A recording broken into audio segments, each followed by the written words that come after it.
Weirding Way Media.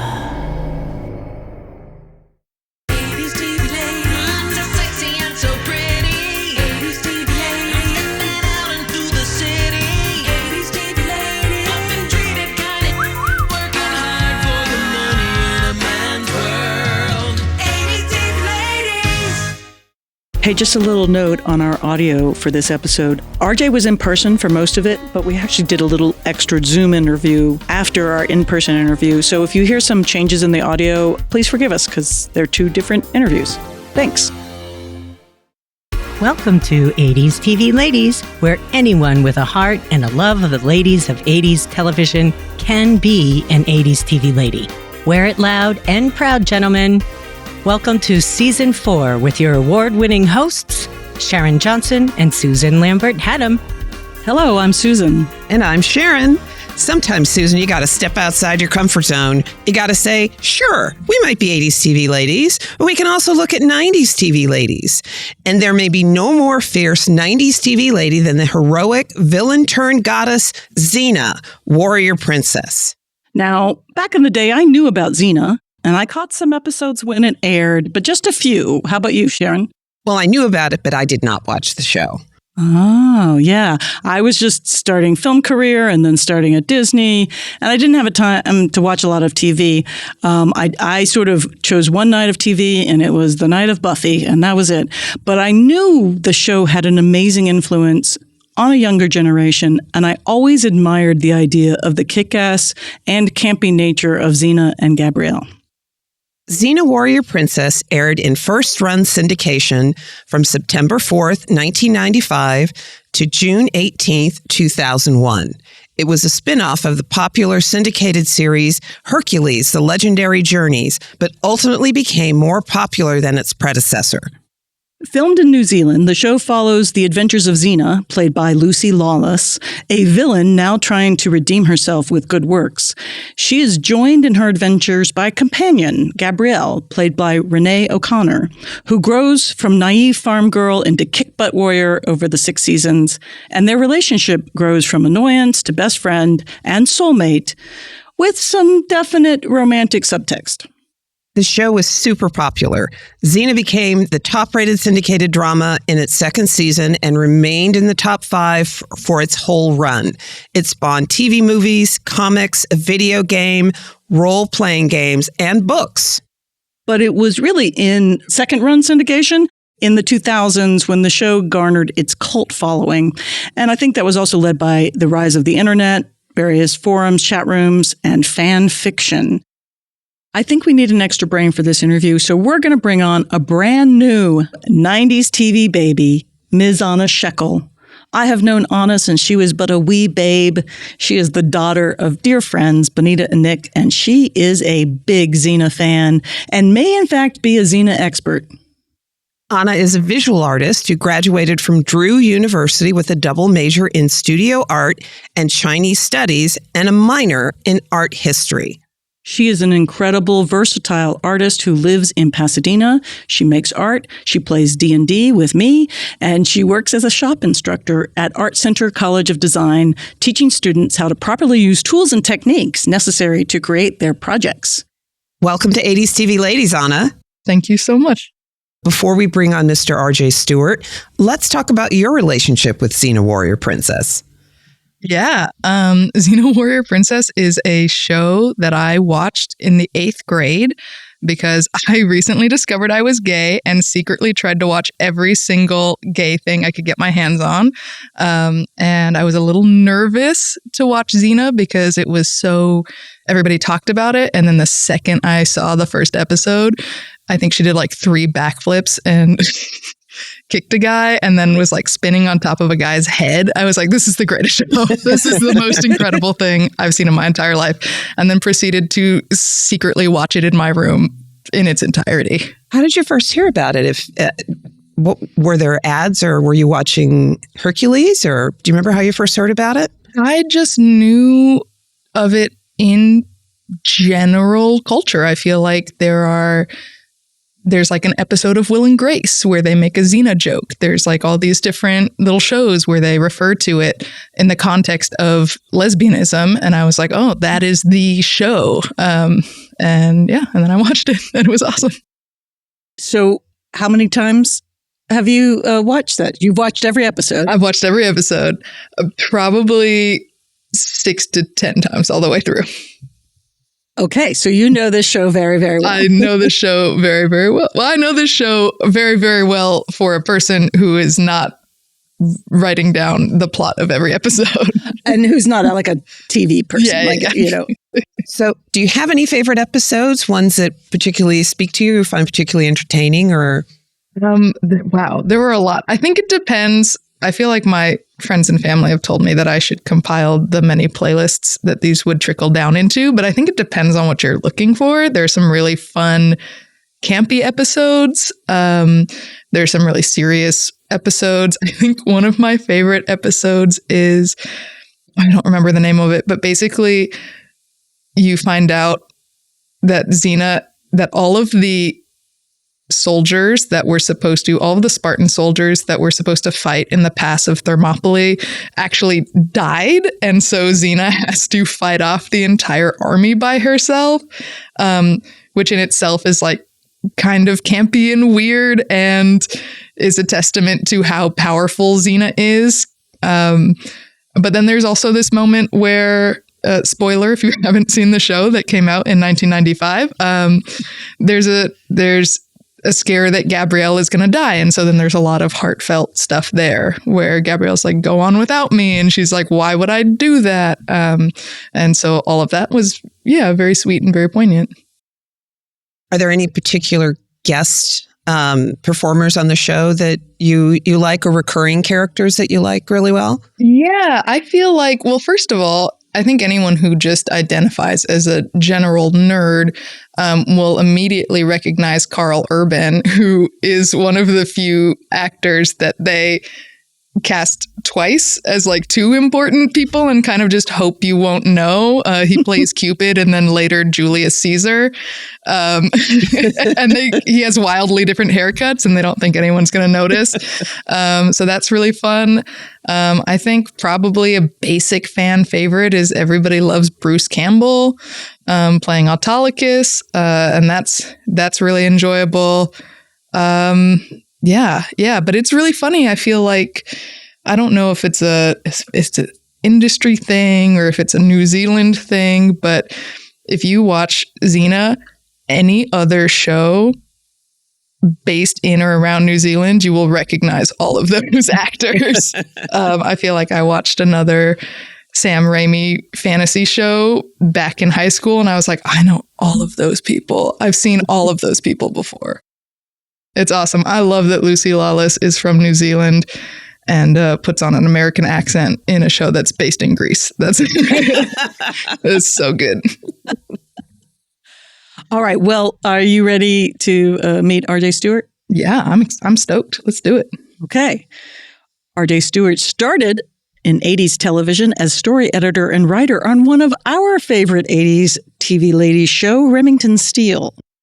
RJ wrote Season 1, Episode 13, A Good Night Steal, and Season 1, Episode 16, Steal Crazy After All These Years. RJ worked on almost 200 episodes of television, creating several shows, including Man of the Year with James Gardner. He has a very cool novel, which came out in 2024, the post-apocalyptic novel Crazy Hawk. And it was very good, Sharon. Oh, it's fantastic. It's really, really fantastic, the world building he does in creating this post-apocalyptic environment. It's really great. And lots of great female characters in it too, including the lead. Yes, and a horse that I liked. Yes, Danny. Danny. So fiction is not as appealing as nonfiction to me anymore, but you said it was great. You read it fast. Like, we knew we were doing this interview, and like the next day, you're like, oh yeah, it was great. I was like, what? I couldn't put it down. I had to find out what happened.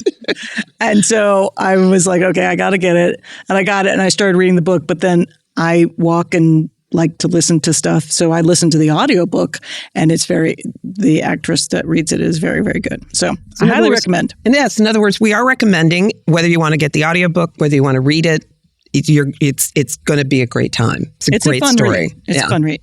I'm now on the hopeful post-apocalyptic novels. It's hard to find them, I think, that are a little bit smart. Yeah, and this one's on the hopeful side, I think. It ends on the hopeful side. It's pretty brutal, but all right, anyway. Let's get him out here. All right. Or in here. We are so excited to have him on the show to talk about our first 90s TV lady show, as well as his career in television and writing. Welcome to 80s TV Ladies, Mr. RJ Stewart. Thank you very much. Thank you for having me. We are so excited to finally get this one done. We've had to reschedule a couple of times. It's been tricky. And you came up from the San Diego area, so thank you very much. And it's always fun to have people in person. So thanks. Yes, I agree. That's the way to do it.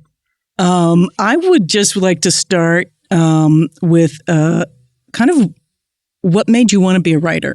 Because clearly that path. Okay. Yeah. My father was a sergeant in the Air Force, Sergeant Kenneth H. Stewart, and he would go on tours of duty and be away for a while. And he used to send me letters, and in the letters it'd be a letter from my mother. This is back in the day, we actually wrote letters, and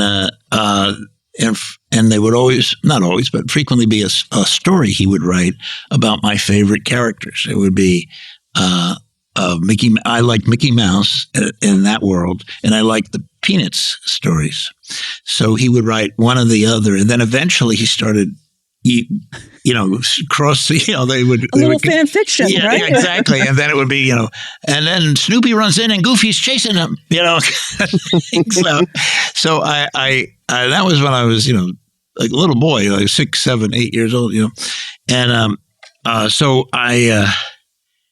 the idea of storytelling, the idea that you could make up your own story, is something that was in my head pretty early on. And then when I was in junior high, they'd call it today, we were stationed in Greece. Remember, my dad's in the Air Force. So you're traveling. Yeah, so we're on the Isle of Crete. And our teacher was named Mr. Sayuda. And he said, I'll give you extra credit if you write a short story. So I wrote a short story every week for the rest of the year. And he, after a while, he said, I'm not giving you extra credit, bro. I said, no, just tell me what you think. And I know he didn't read it. And I ran into one of those stories recently going through it. And you know what? They read like a 14-year-old wrote it. And so there's no gems there. But anyway, that was the beginning of my writing. Then in college, I was thought of myself as an actor, but I wrote a play that got produced and it was about Native Americans. It's called Even the Eagle Dies, because I had real good friends in the Native American community, and so I dramatized my relationship with them. But when we moved to Hollywood, my wife and I was going to be an actor. That was my idea, to be an actor, and I started collaborating with people, though, not becoming a movie star or a TV star right away. I thought, and I had friends who were writing. I collaborated with a few of them on different screenplays, and eventually started writing on my own. And the first screenplay I wrote on my own got me the job on Remington Steele. In other words, what was that screenplay? It's called Good Company, and it was the classic write what you know script, because I was working with the job I had was a teamster. I was a delivery guy around Los Angeles. Clint Eastwood sat in my car one time, because sometimes if it was just artwork or something, he sends you in a little Honda. And Clint Eastwood sat in my car one point. And so the screenplay was about my life doing that, delivering, a wannabe writer delivering stuff in Los Angeles. That cliche of write what you know is a little tricky, but I always say, remember, your imagination is something you know too.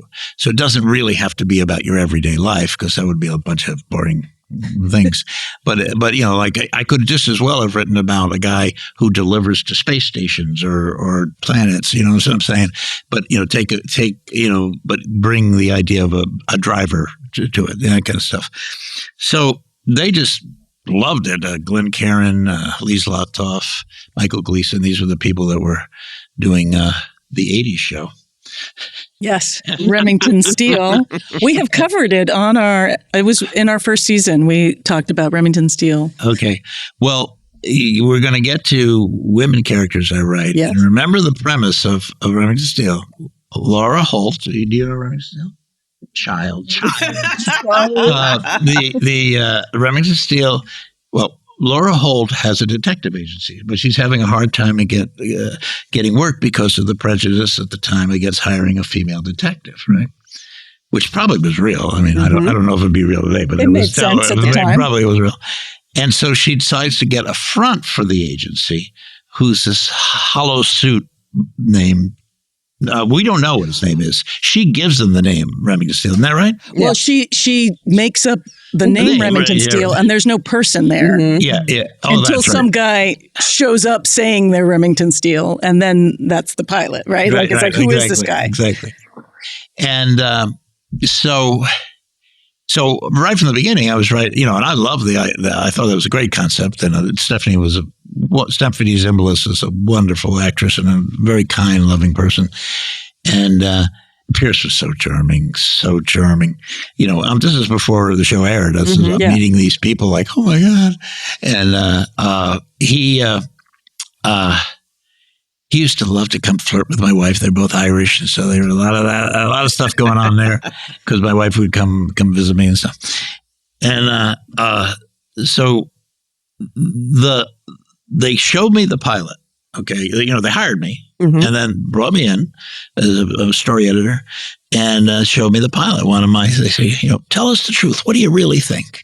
Just be totally honest. You already got the job, And I said, well, it's great, because I was very impressed. But, got to write more for that guy who's playing Remington.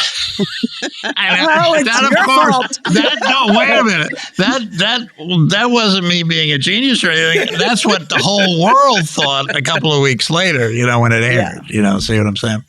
And they were saying that because they were dealing with that issue, right? Because the studio was already giving them notes.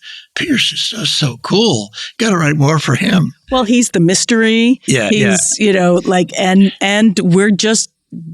I think it was so hard for female-driven shows that were popping up in the 80s, particularly a lot like this, to stay focused on the woman. It was just hard. But his character name was in the title of the show. Yeah. So I could, there's all these, I could see there are all these pressures going But it was that. so perfect because that's what the show is about, right? It's such the show itself is a metaphor for what she's done, which is no one would hire me. I made up a guy and everyone will hire me now. And I just have to keep the pretend guy somewhere out there in front of me. And then when the real guy shows up, he takes over everything. That, of course, played out in reality. Mm-hmm. She came into my office one day and said, RJ, I feel like I'm the pack mule for the plot. Mm-hmm. Why does Pierce get all the fun stuff? And I said, because people are cruel and mean. No, I had no answer. I was so low in the totem pole. Like, this was above my pay grade. I think she was hoping to enlist an ally, and I was totally an ally of hers. But Pierce would come down and charm my pants off too. So that was a complicated situation. Do you know who Pierce Brosnan is? I do, yeah. I've seen Mamma Mia. No, I'm just kidding. I have not seen Mobland. I haven't either. Yeah, our son loves it. He thinks it's great.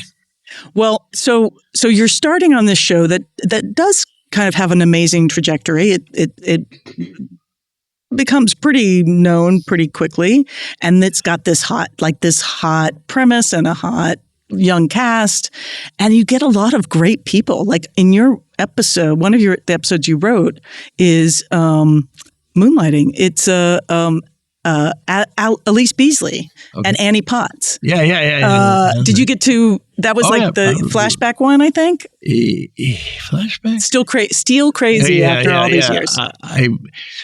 We're going to run into this a lot. Okay, I'm not sure I remember which one. We ask a lot of our guests, but I remember Annie. Annie was cool. And then there was also a young Sharon Stone, I think, in that episode. Really? Yeah. I know. Again, it's very early on. But that was the fun thing about Remington is a lot of people ended up on that show. That and Moonlighting had a lot of guests that you were like, oh, that person. Yeah. I went to the Xena convention recently to sell books, and there was a room with a bunch of people sitting around. I think they had bought a special access to them, and I went in and just chatted them, and they asked me questions about episodes, and I think they thought I was being evasive or something because my answer constantly was, I don't remember that. And some of one girl was obsessed about stage direction. She said, "Why did this character move over there then?" Oh my! And I said, "Not only do I not remember the stage direction, I don't remember the scene. I don't remember the episode."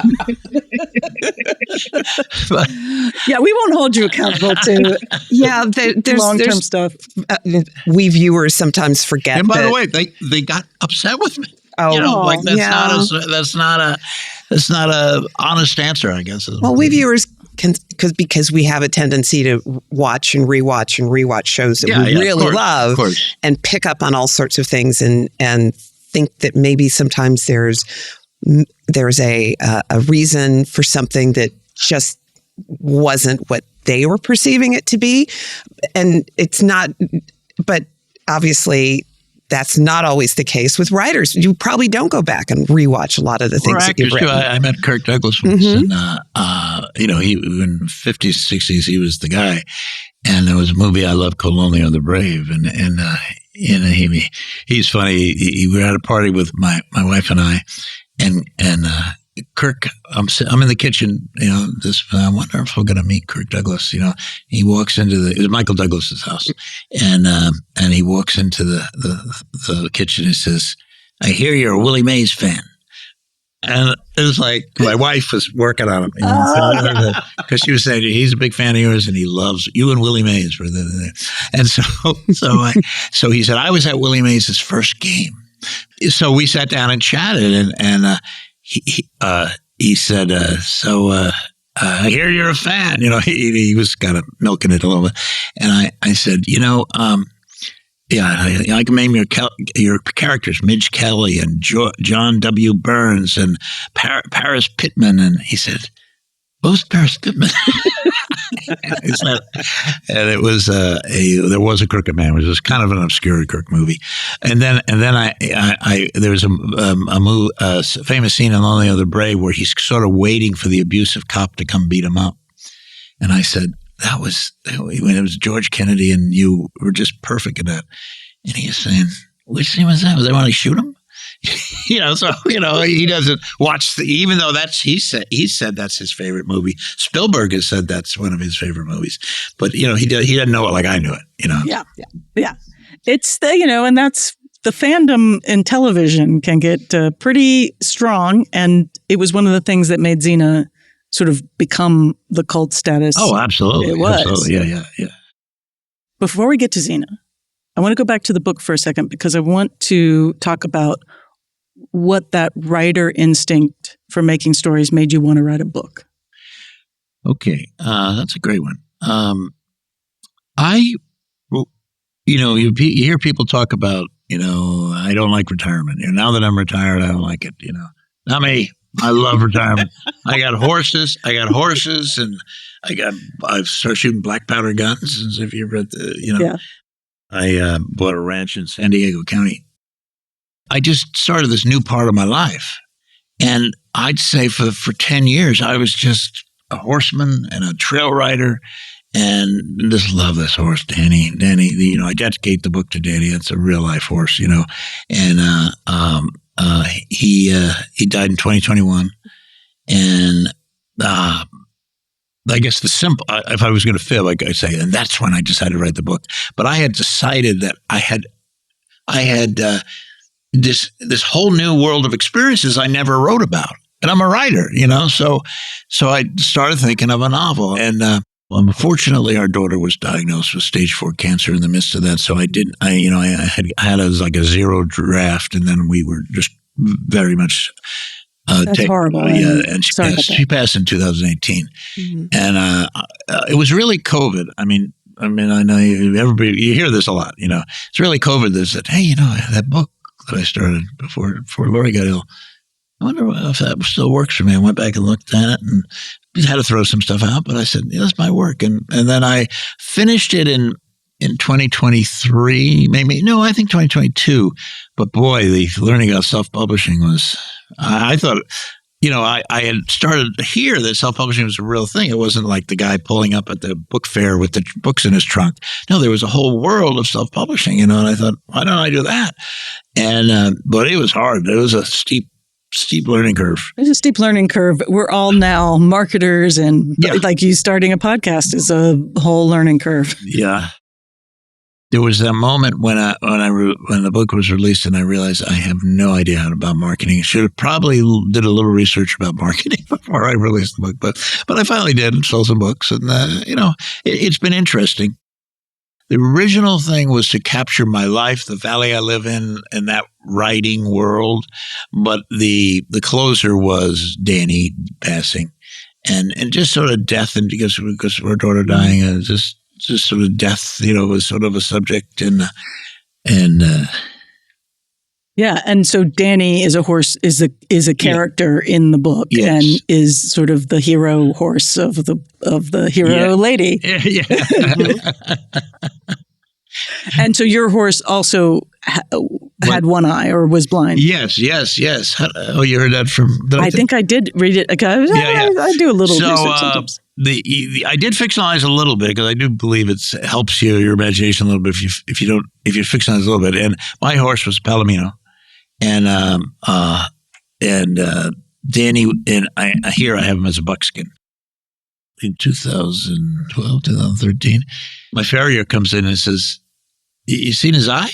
He's out." The farrier does shoes and stuff, horseshoes, and what do you mean? It's just something wrong with it. And I come out, it's like bulging out like this, and it turned out to be a disease. I'm not going to remember the name of it, but and he lost his vision in that. But he was better. Everybody was jealous of that horse. He's just a great horse. I got more credit for being a good horseman because of that horse than I deserve, because he was just amazing. It's true that you need to have a good horse. You don't know what the horse is going to do. You need to have a good horse between your legs. And once you have a good horse between your legs, I would say horseback riding is the most wonderful hobby you can do. Trail riding. I do trail riding. I wasn't doing dressage or jumping or anything. So. That's so cool. And so that's what this book was. Anyway, right on the cover is by the way, another terrific person. This is a woman named Lydia Puccetti who designed this cover. Who did the cover? Yeah, she just I thought she did a great job. Where did you get the idea for this book? I mean, I don't know that it's. I don't read a lot of this subject. I don't know if it's a big genre or something, yes. But I think when I was in college, I read a book called Canticle for Leibowitz, and in that book, it's post-apocalyptic, and the post-apocalypse out then is a nuclear bomb. Nuclear war that have wiped out everything. And the first character you meet is a monk living out in the desert, and all of civilization's gone. So it's really not very much like this book at all. But the one thing that I liked about it, he was fascinated trying to figure out what the world was like before the Holocaust, right? The nuclear Holocaust. And so I playing with that idea, I said, well, rather than have it 1,000 years in the future and everything be wiped out, what if there's all kinds of tantalizing clues around? Can you see what she does? She's trying to figure out what was the cloud? Was the cloud in the sky and stuff? And then of course choosing the main character to be a woman kind of fit everything I do. And then I just started building it around my valley and stuff like that. So it was the charming thing about the post-apocalyptic world for me is you can do two things at one time. You can create a new world that you can have fun with that. And hopefully the reader does too. And then secondly, you can comment on our world, you see, because, they're discovering what our world was. I was fascinated by the world you came up with and how you incorporated and pulled in things now and maybe how things might evolve after the major event. That has a lot to do with the horses, because I was thinking at different times when I was just so into, doing, 8-hour horseback rides and stuff, like, what if we had to ride to get supplies and stuff? What if we, if the only way to get up to LA was a horseback riding? And so and then when I started thinking about this, like saying, what if a lot of the world goes away? I was determined, that was one of my pet peeves in some post-apocalyptic things, even in the near future. So much has disappeared. Like, there'd be some things that maintain. People would remember how to build stuff. Mm-hmm. You know what I'm saying? It's like, how do you think we got here to begin with? People. So I wanted there to be slivers of the technology that's still around, like Jube is a photographer, and of course the bees are dedicated to getting to reviving the technology, and the worst possible. The worst parts of it. The worst parts of it. And then the Trogs hated technology and thought it was the worst. And so anyway, that's part of it. I don't know if that answered that question. No, absolutely. I mean, I found that to be just really fascinating because it made sense to me that these factions would break off and would go in the directions that they went. There wasn't anything about it that felt false, if you will, great. Oh, that's in terms of where we are now and where things could devolve, if you will. Yeah. So I was just fascinated by all of that, and that was just amazing. Well, thank you. That's really great to hear. The future tribalism is an interesting idea. Tribalism gone crazy, gone wild. All right, but back to the 80s. Okay. Okay, it's time for a break, but we'll be right back with more RJ and Anna and Zena. And we're back. Let's go. So you are on Remington Steele, and then do you leave to do movies, or do you leave to? I left to work with Glenn Caron. He eventually went on to do Moonlighting, but in my wisdom, I went on to do other things. You're like, Moonlighting. Yeah. Well, no. That'll never work. He called me. I worked he had two pilots, and they used to do backup scripts for pilots, and I was his backup script writer for each of these pilots, and they would write them, and so they didn't go, and so I thought, well, he's a brilliant writer because Glenn Caron is an amazing writer. Thinking, no, maybe he doesn't have get the series on. I'm going to go take my chances. So I started writing, and then he calls me and says, or maybe I called him, and he says, I think I got it this time. Bruce Willis, Sybil Shepherd, it's like, oh God. So yeah, but I heard that he was kind of this way with everything. He had to write it all. Yeah. So I don't think I would have been that happy on that show, although it would have been a great credit. But he needed to write all of it. And so when was it like, oh, this guy writes great women? When did that start to happen? Because it feels like that was something you started being brought in for. Yeah. I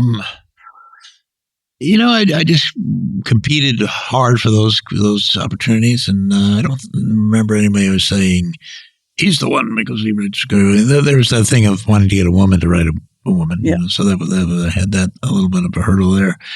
But I was just attracted to those kind of things and fought for them. And certainly when my agent sent me the video of Lucy on Hercules playing a villain, I said, is she a martial artist or something? She was so believable, so convincing.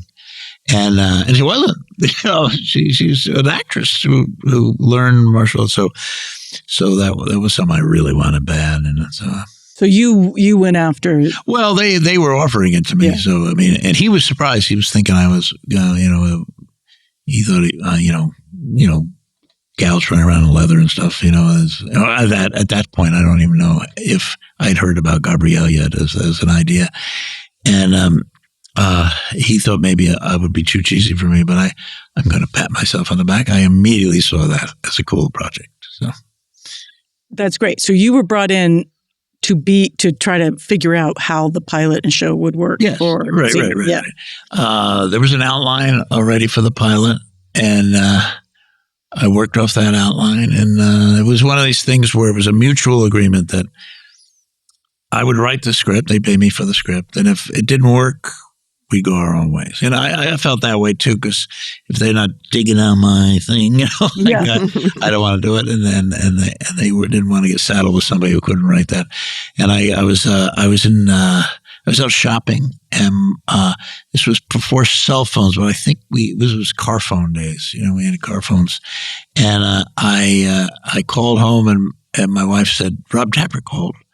And I said, "Yeah." He said he was very pleased because he'd read the script. And I said, "Okay, I know what I'm doing for a while." Because that was, they already had an order of 22 on the air.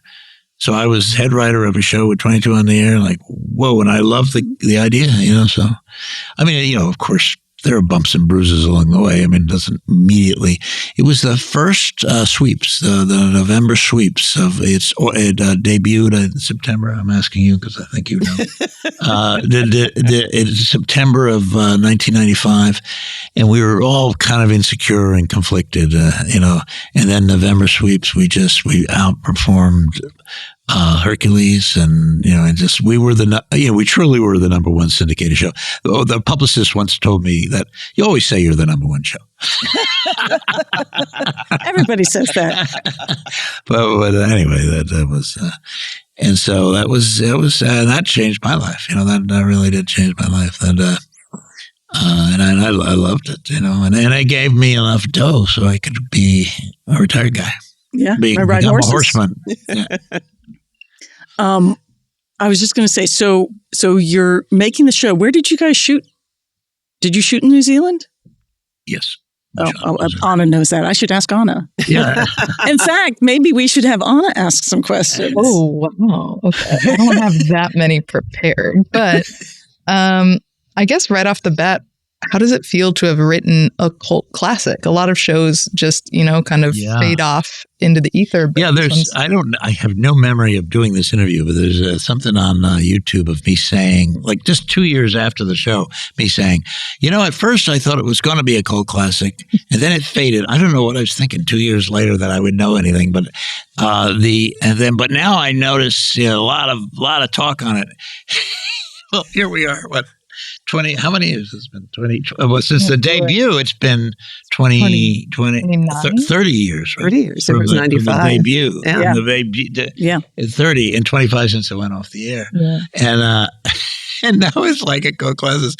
I went to that Xena convention, and it was just so great to see. Yeah, so many people came up to me and thanked me for it, and I'm thinking, gee, this is great. Why didn't I come more often? And Steve was so kind to me. Steve Sears, you guys know him. And he had he had paid for one of the tables, and he just let me sit at the table and sell it, didn't charge me anything, and sell my book. And I sold all my books that I had. So it was fun, and signed them, and I met so many people who were so passionate about the show. It was really lovely. I love it.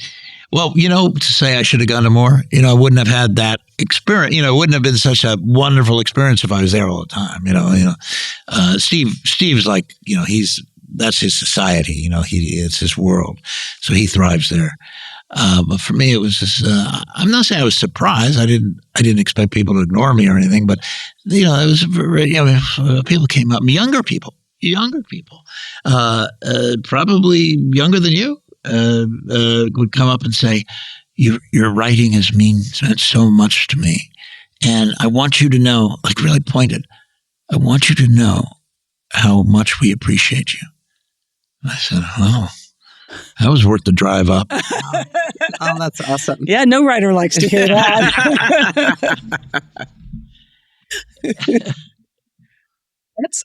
I did not know that Xena conventions were still going. I feel like the last time I looked it up when I wanted to go in high school, they had been canceled. Well, that's the creation, I guess, does that.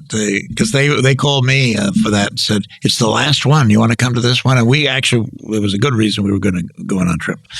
And so I said, sorry, I can't. That's too bad. You know. So I said, gee, I missed the last. You know, that would probably have been fun next year. Hello.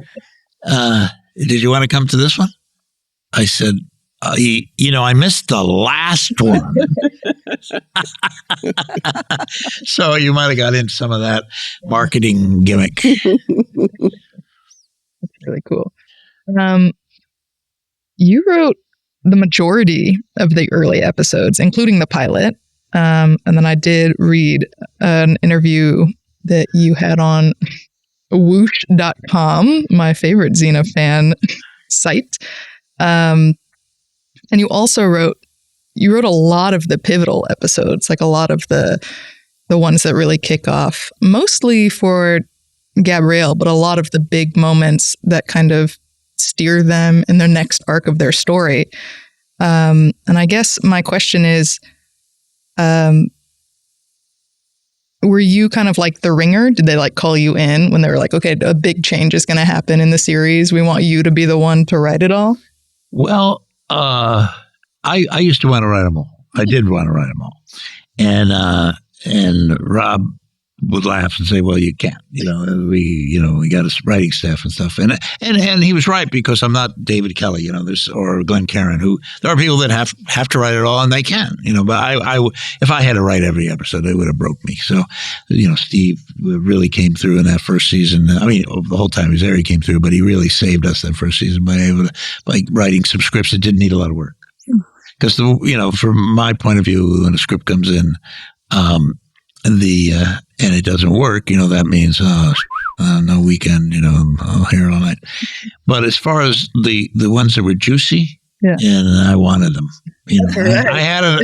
It wasn't all powerful, but I had enough power there as head writer. I could pick the ones that looked good, and of course, a couple of them were my concepts. Like the Callisto series. Yeah. And that one was I felt really strongly about, because I felt that, the whole not charm, maybe it's the wrong word, but the whole hook of the series is this was, I believe, the only time in history in television history where a villain, an balls to the wall villain, this isn't just like a charismatic bad girl. No, this was a real bad woman, had got her own series, right? And it just felt like somewhere along the line we have to pay that off in both conceptually and fun, but also in morality wise. I mean, she got away with being a war criminal, really. And so, I came up with the idea of, what if there's a person out there whose life was ruined by one of her raids, and that person has evolved into a horrible person, and what triggered it, what led her to that, was what Zena did to her family, and then we cast Hudson Lake, and everything worked. And so, how often were you in New Zealand? Did you go a lot? I went every year for a couple of weeks. The last year I was there for about 6 weeks. So, and where on, and I'm sure Xena people know this, where on the islands did you film? Yeah, both in the China episodes, down for the China episodes, we went to the South Island to get some of the great thing. I mean, I'm sure they did it more than that, but that's one time I went with them over there to the South Island, but mostly in the North Island and Auckland area. Mm. It's such a beautiful country. I got to go once. It really is. It really is. Friggin' beautiful. All right, Anna, what else you got? Well, my other question was kind of answered already, which was just kind of generally, I am a fan, but not in the industry, so to speak. So I was wondering how much power you had as a writer. Like, are you constantly communicating? Is there a big overarching story, or how much are you allowed to say, this is what I want to happen to these characters? Yeah, Rob and I would sit down at the beginning of every season, try to work out the arc for the whole season. And, I had actually kind of just threw out, what about Rosemary Baby one time? And then that became that whole thing. Yeah. And he had some pet things he wanted to do. He wanted to do those China episodes. Yeah. He was like passionate about that. And I wanted to write them because they were cool. And it varied, but it was Rob and I working it out together. And he was definitely, I don't think he ever told me I couldn't do something I wanted to do. Maybe practicality wise, he said that wasn't practical. But, we did that, where she would screw up the myths. Yeah. I was going to say, how much, what were your rules for the because you got to do a lot of your own ideas. We were Steve and I actually thought there was some. This is a case where it was an argument with Rob, but I give it to him. He was 100% right. Is that Steve and I? He wanted to do Julius Caesar, right? And we were saying, well, we're in the Greek world. Shouldn't it be Alexander or something? We could pick out and he said, no, it's going to be Julius Caesar. And we there's a lot of tension there. And we surrendered. And it turns out, like, who would care? We were doing the Middle Ages later on, like nobody would care. Nobody possibly would care. I was going to say, and did that evolve? Did you go, oh, we can kind of do whatever we want? Or did you? Yeah. I think I was more I wanted to do a version of the Greek myths. I didn't want to be slavishly accurate to the Greek myths, but we never even tried that. But one of the things I loved writing is I love this that she's quoting she's talking about Oedipus and Gabrielle in the first episode in the pilot, and that's where I would be like, we're gonna do a world where the Greek myths are really happening, and we're going to intercede, penetrate their world every once in a while. But as it turned out, we did everything. We did all the myths. And that was the right thing to do. In the end, it was a lot of fun doing it that way. All right. Did you have any rules? Or did you go, we can't do this? Or Liz and Rob used to say, no magic. And I go, I don't know what they're talking about. I never understood what the hell. It seems like a lot of what we did was magic, but there's some. No, not really. Not very, very, very few rules. All right, let's talk about. Hero protection. That was a big thing for us. We were conscious of that. We had a female lead.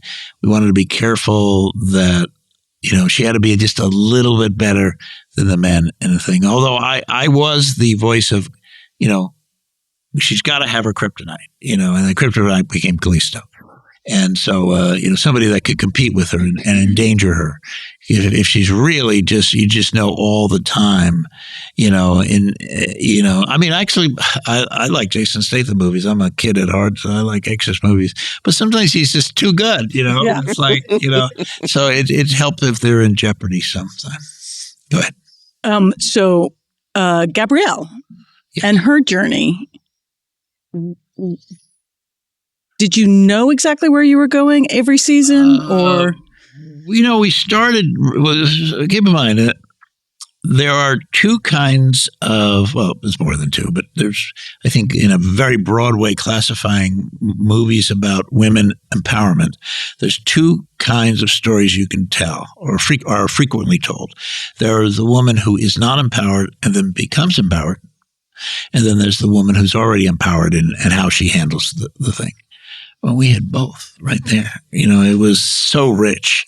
Her story, Gabrielle's story, obviously became a thing about her finding herself and her becoming empowered and becoming a formidable person on her own. And and when Zena, of course, was empowered. If anything, she had to de-empower a little bit, unempower, because of she had an issue. fortuitous thing that happened that Rob sold the show to Tribune based on the villain in the other thing that gave it such a rich quality. So Sam Raimi wasn't involved with it much. It really just sat in a few meetings, but he did say, I remember at a meeting where he said, got to do the past.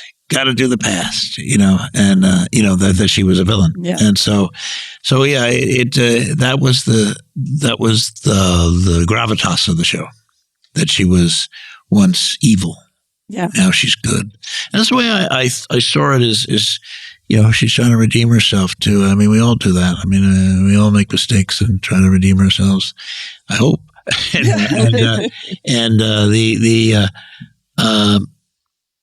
so it's a very relatable thing, although hopefully not many people are redeeming themselves for committing mass murders or stuff, but hopefully not. But if they are, let's hope they have a lot to redeem themselves with. Hopefully they're redeeming themselves in prison, something like that. Yes. Working with Lucy Lawless, working with Renee O'Connor, how was that? Just wonderful. You couldn't get two nicer people. They're just so warm and just great people. There's, I was thinking, I not this interview, but another interview I did a few months ago. I was trying to say, should I come up with something that humanizes them? So I'm not just saying all the time they're great people. And there were times that I got a phone call or two from Lucy where she was complaining about something about her character, and I don't think I ever did with Renee. But really, no, they're just nice all the time, and it was wonderful, rewarding, and the dailies were so great. It's not always true. The dailies are. I mean, I'll even admit to the first script I wrote for Remington Steele, I was appalled at the dailies, and everybody had to keep telling me there's nothing worse than dailies, and it's never as bad as the dailies, and it's never as good as that first cut when you have the music in it. Yeah. Those are the two extremes you got to keep away with, because when you finally get the music and the sound right and stuff. It's still a lot of editing to go, probably making it shorter, but you're so relieved that it's not that horrible thing you saw in the dailies. So you think, oh, Emmy!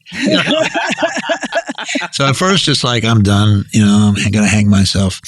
But by the time I got to Xena, I was a little more ready for that. But it was no problem, because it was Lucy and Renee were just so good all the time, and there was just no. And then when I go down there, they're always so warm and charming and such good people. So now, did they ever go? Okay, and walking on the horse or whatever. Was there some point where they were like, "This is crazy. This is too crazy"? There was. I don't remember it, but there was some controversy with Renee's hair when she cut it short, or. Anna is nodding. I don't remember what it was. Either she didn't want it or she did, and Rob didn't want her to, something like that. But I never heard any of it. When you're writing, I don't think I ever mentioned hair length in any script I wrote, so I could care less. And she looked great either way, so I didn't. But there was. I remember some controversy about that. So do you remember what it was? Anna? Maybe not in the context of Renee's personal opinion, but I remember the lesbian following was very upset about it because it made Gabrielle more butch than Zena, and everyone was really upset about it. Oh, wow. And so there was they're like, they're not allowed to do that. Gabrielle's the more feminine one, and it was crazy. Wow, that was something I mercifully did not have to I did not know that, but I know there was something in the. I would tell you, because that would be a simple one to give some texture to it, but I just don't remember whether she liked it or didn't like it. I think maybe she got the haircut and Rob was. I think maybe that was it, but I don't really. Well, we have noticed in 80s and 90s television, women's hair is very important. There's a lot of discussion at the network level. There was a lot of discussion in Scarecrow Mrs. King when Kate Jackson cut her hair, and everybody freaked out. So now this is secondhand, but I thought I'd throw some juice at you. You know? Yeah. Evidently, Kate Jackson was the hardest person to work with in the history. Have you heard that about your? I have heard that. Yes, I've heard that from writers who are like battle scarred, beat up, and they come into Xena trying to get work, and I'm going, how was it working with Kate? And I go, so of course I did. That's total secondhand gossipy stuff. I know. So I throw it out there. No, it is. It has come up because it comes up a lot, and then there's that thing of like, well, but in some ways, so was Glenn Gordon Karen, or so was it doesn't get quite as turned, I think, when it's men doing it. They're just being demanding. I heard after I left, it had nothing to do with me, but after the Pierce, after the Remington became big, Pierce became difficult. And then after, remember what they did to him with Bond? Yes. Yeah. Oh, yes. Evidently, he was a handful after that. Yeah. I'm Bond. Remington Bond. And for the listeners who don't remember, he was offered the part of James Bond a few years before he actually started doing it. And NBC wouldn't let him out of his Remington Steele contract, even though when he got the offer, this is the way I understood it. I was not with the show at that time, but from what I understand, they didn't plan to make any more episodes, but they still had him under contract. So they made a few 2-hour movies just to keep him on. They made them come back. They canceled the show. I'm standing in line at a movie theater. I wish I could remember which movie. I think it was in Burbank. And I look over, and there's Pierce and he's I guess with his family or something. And you can tell he recognized me, but he can't place it, So he walks over and he extends his hand, and I said, RJ Stewart, I was on Remington. He said, oh, yes, RJ. What are you doing now? Now, at that time, I was doing features. I said, I'm doing some features here. And he went, this was when that controversy was going on with NBC. And he did not like that. He was very clearly on. And I said, yeah, I heard what NBC did to you. He said, oh, yeah. Oops. Yeah. So anyway, so he did very well, though. He did okay. It turned out okay. Well. It all worked out. But it was. So I, in my memory, based on what we learned when we covered the show, they had canceled the show. Then it was announced he was going to be Bond. And so then the reruns of the show did so well because suddenly they're like, it brought all this attention to the show.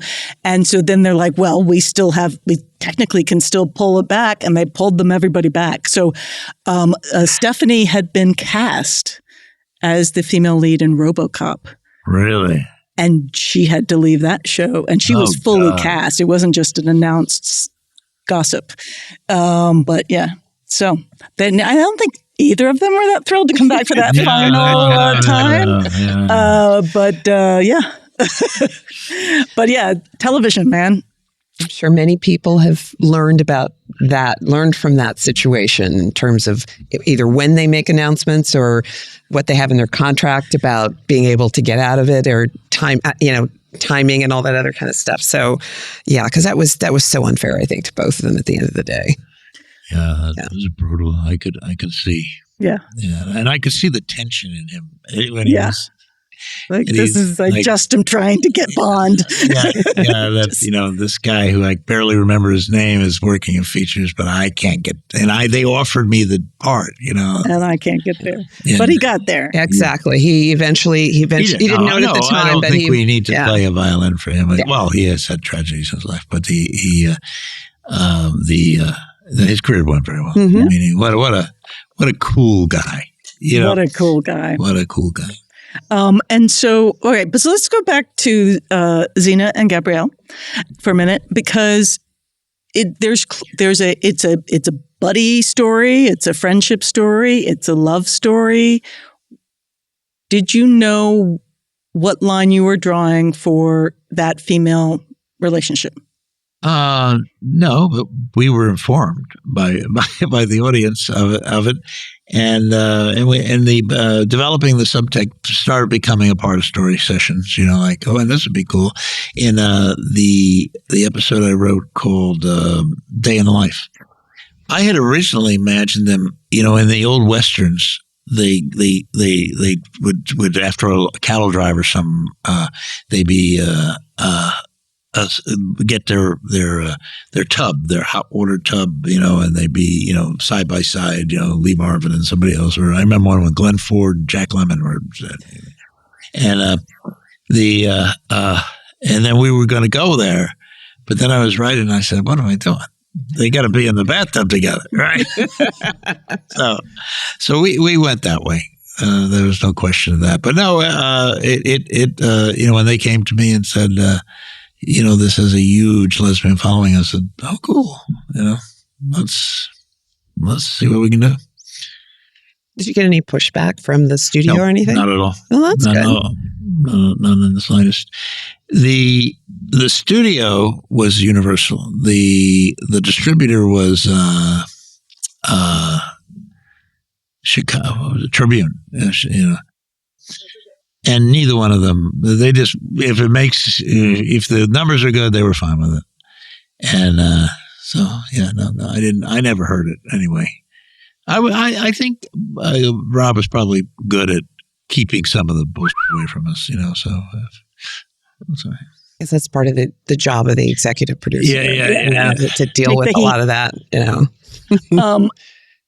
Because it is now kind of known that it was this powerful show for lesbians. Uh-huh. Were they or weren't they? Am I allowed to ask that, Anna? Like, I'm curious what you think. I'm curious, were Zena and Gabrielle in a romantic, intimate relationship? Were they in a gay relationship? What would you say today to that answer?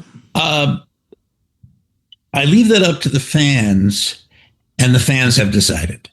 After 30 years this year of when we first premiered, they're gay. There's no question they're gay. I know that because I go to a convention. I went to a convention this year where they celebrate them being gay. It's held every year. I'm not saying everybody that goes to the convention is gay, but I think everybody is fine with them being gay. And I recommend everyone go to that Xena convention because it's a beautiful thing to see so many people who get so much meaning out of that relationship between Gabrielle and Zena. It's really inspirational. Well, Anna, I'm curious, though, what it meant to you, because I think it meant a lot to women to see women. Female friendship is rare. Close female friendship, very rare on television. And obviously at the time, a same-sex relationship, very rare, and especially lesbian. Right. It meant something to generations of people. Absolutely. It's interesting. Sort of what I was talking about earlier in the intro is I had been on a quest to find anything that had two women in love, and kind of got. Oh, they were in love. That I can answer. Yeah. Definitively, they were in love. And so I had seen things of that in a more commercial or explicit way, which is to say there are like a handful of lesbian rom-coms that existed back when I was looking, not now. There are a lot more. And so while it was something that I was sort of scouring for, I think I was just so charmed by the show that while it was the inciting incident to watch the show, it really took a backseat almost immediately. That's another thing too, is that you got to understand what is my job is to get the order for the next season that it's successful. And, we were looking at each episode, what we could do best to get the most eyeballs on our show. And that's the way we went. And we had a lesbian working on the show, Liz Freeman, who's probably my Well, not probably. She's my best friend still working in the business. And she was not going that direction at all. She did not enthusiastically support anything like that. Not that we ever discussed it that seriously, because we were going episode by episode and trying to, worry about ratings and getting that order for the next season. And so we just, one of the things I've seen in different articles is different people have suggested it was discussed. It was never discussed in the sense of they're definitively gay. There was never a meeting I was in where we're committing totally to them having a gay relationship. Well, and I think because it takes place in such a flexible world, both historically and magically, like it sort of fits a little bit to not answer all the questions. But where was the line comedy-wise? Right, humor, because there's a lot of humor. There's a lot of With me, it was much further than with Rob. Rob said, "What's this thing where they're trying to get the sword out of the thing when we jump to the Middle Ages?" Yeah, and then she comes in and takes the sword out and says, "It's a joke. It's a joke." He says, "But it has nothing to do with the story." I says, "Yeah, but it's a joke." Jokes are fun. So look, if when I did a rewrite on a comedic episode and then gave it out, and I heard people laughing in the other room, that made me feel great. I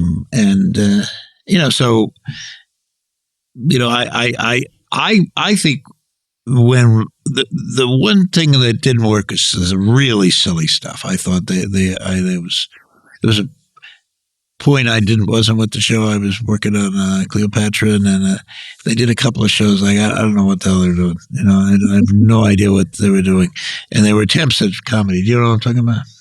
I think so. I can't remember what they were, but when I came back to the show, I watched all the episodes and I said, "What the hell is going on with that show?" And he said, "It was your fault. You weren't here to stop me." Yeah. Well, that is.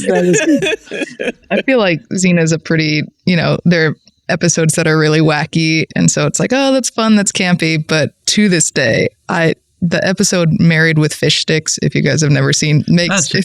That was it. Married with Fish feels like a fever dream. It was. It's a crazy episode. Who gets the writing credit on that? I don't know. I don't know. Yeah, but I thought Was that was it you? hilarious. It wasn't you. No, it wasn't me. It says there's a J.R. Stewart here. So one of the other TV shows that you created, Man of the People, working with James Garner and Kate Mulgrew. I just like both of those actors. Yeah, they're both great. I mean, Jim was just hardest working guy. When we did that show, he had a lot of problems with his legs, so that we were limited in how to do it. I wrote it as an hour dramatic, and he wanted to do a half-hour schedule because of that very reason. Kate and I share the same birthday, April 29th.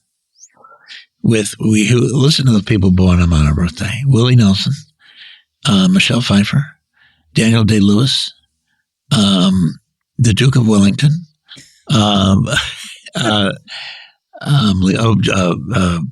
Jerry Seinfeld. Is that a loaded birthday? Wow, that's a loaded birthday. Pretty good. It's a good day to be born. And my granddaughter was born on my birthday. Legacy continues. We'd make jokes about it. I really, to this day, like the script I wrote for the pilot a lot. Even the cut down version, the half-hour version that I had to do over a weekend, by the way.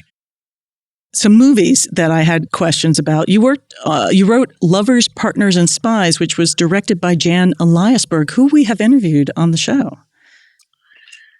Do you remember that movie? Yes, absolutely. That was a pilot. That was a pilot. Oh, okay. That was a pilot. Yeah. Worked with her in Mexico. Don't remember a lot about it. Okay. I'm going to. Well, it was 1988. Yeah. During the writer's strike. Oh, that's what I remember. I'm down in Mexico and it's a writer's strike. And of course, I'm the writer and they expect me to be making changes. But the Writers Guild's telling me you cannot make changes. Okay. So that was terrifying. That was very high stress because, and so on one hand, you can always use an excuse not to make a bad change. Right. I can't make a change. I'm sorry. But sometimes God, this needs to be changed, And I took the strike seriously, so it was that's rough. That's a tough way to do it. And, people are, on simple things like we need a different out here. I would just do it on the set, crucify me, for changing a line at the end of one scene. But if they really wanted a developed scene, I was really uncomfortable about that. Oh my God. All right. And God created woman. Yes. Working with Rebecca De Mornay. Working with Rebecca was wonderful. I got to visit her at the Hotel Marmont where she was staying, and we went over the script several times. And, it's Rebecca's performance is the main reason to watch that movie. She took some unfair criticism at the time. I don't know why, but in retrospect, she's very convincing and, of course, incredibly beautiful and sexy, and that's the reason to watch and create a woman. Working with Vadim was fun. He was a charming guy.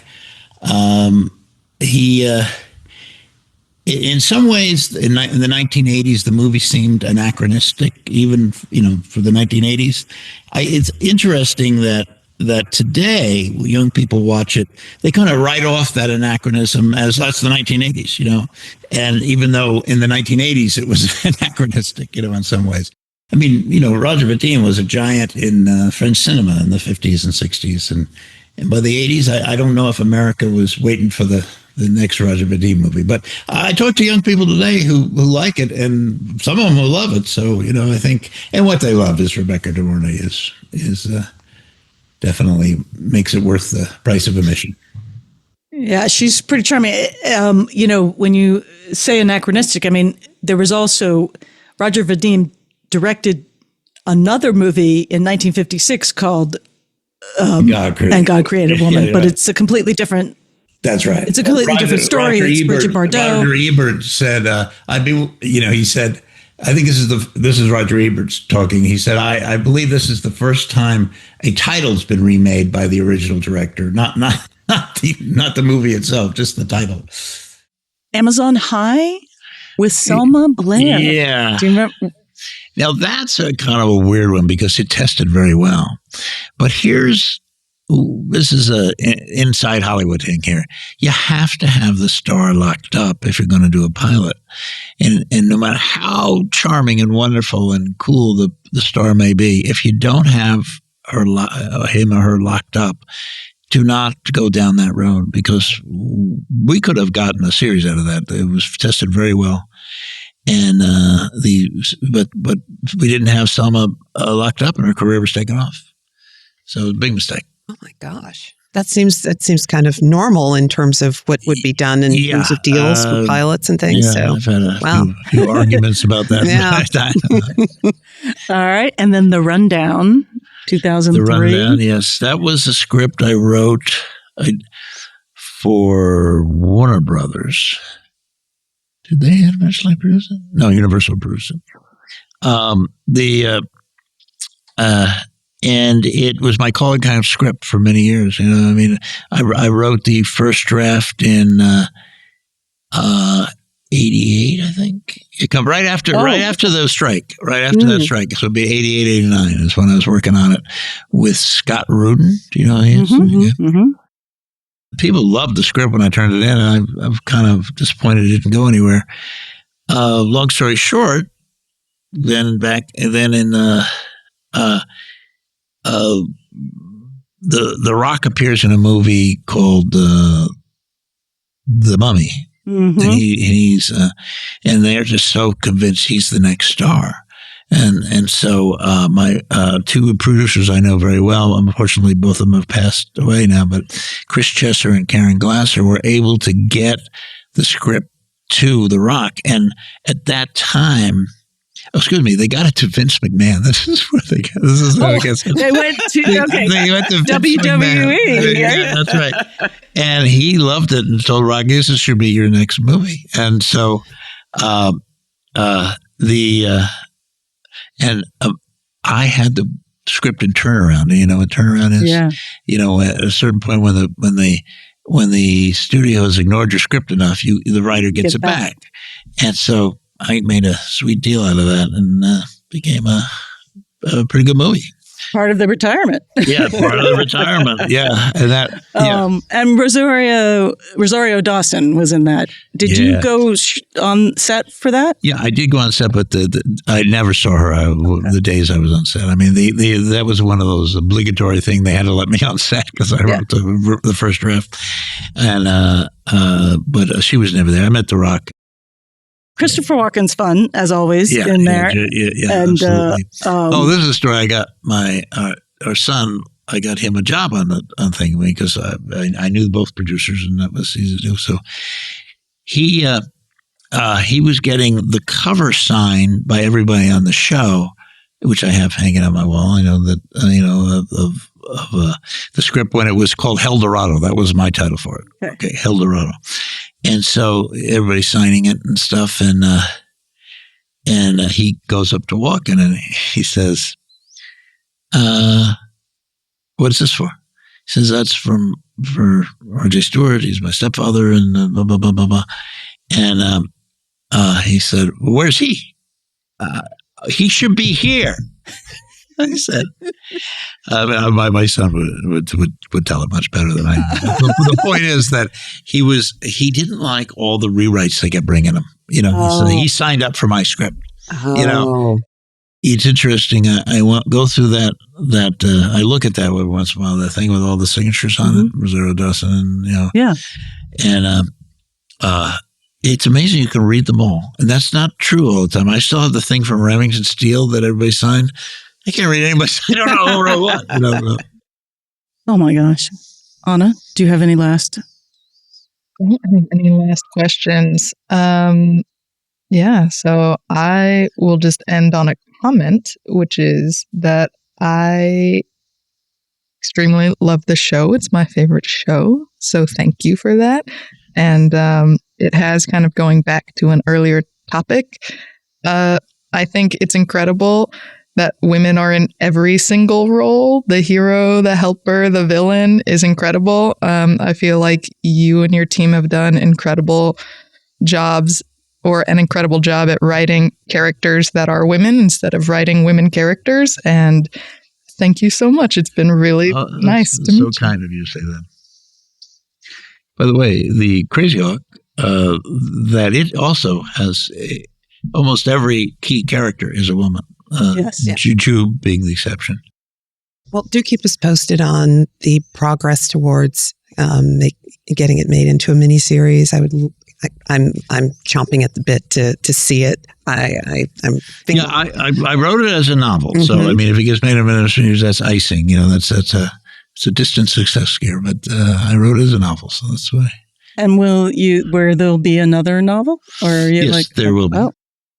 Thank you so very much. Thank you. I really enjoyed it. You guys are really good at this. Oh, thank you. We appreciate you. You know, taking the time to come up here and talk with us. And it was not stressful at all. It's really a delight, and you're our first 90s TV ladies guest for a 90s TV ladies character. So was Lindsay Wagner was the 70s, right? She was 70s. Yes. So we definitely, we've always said we're ready to go to the 70s or the 90s because they're very informed by or informing of the 80s. But we tend to stick to shows that are led by women. Yeah. So an 80s TV ladies show, and everybody kind of we used to discuss it a lot in the early first season of what it meant. And I feel like it's where the woman drives the story is an 80s ladies show. All right. Well, thank you. Thank you. Thank you both. Yes.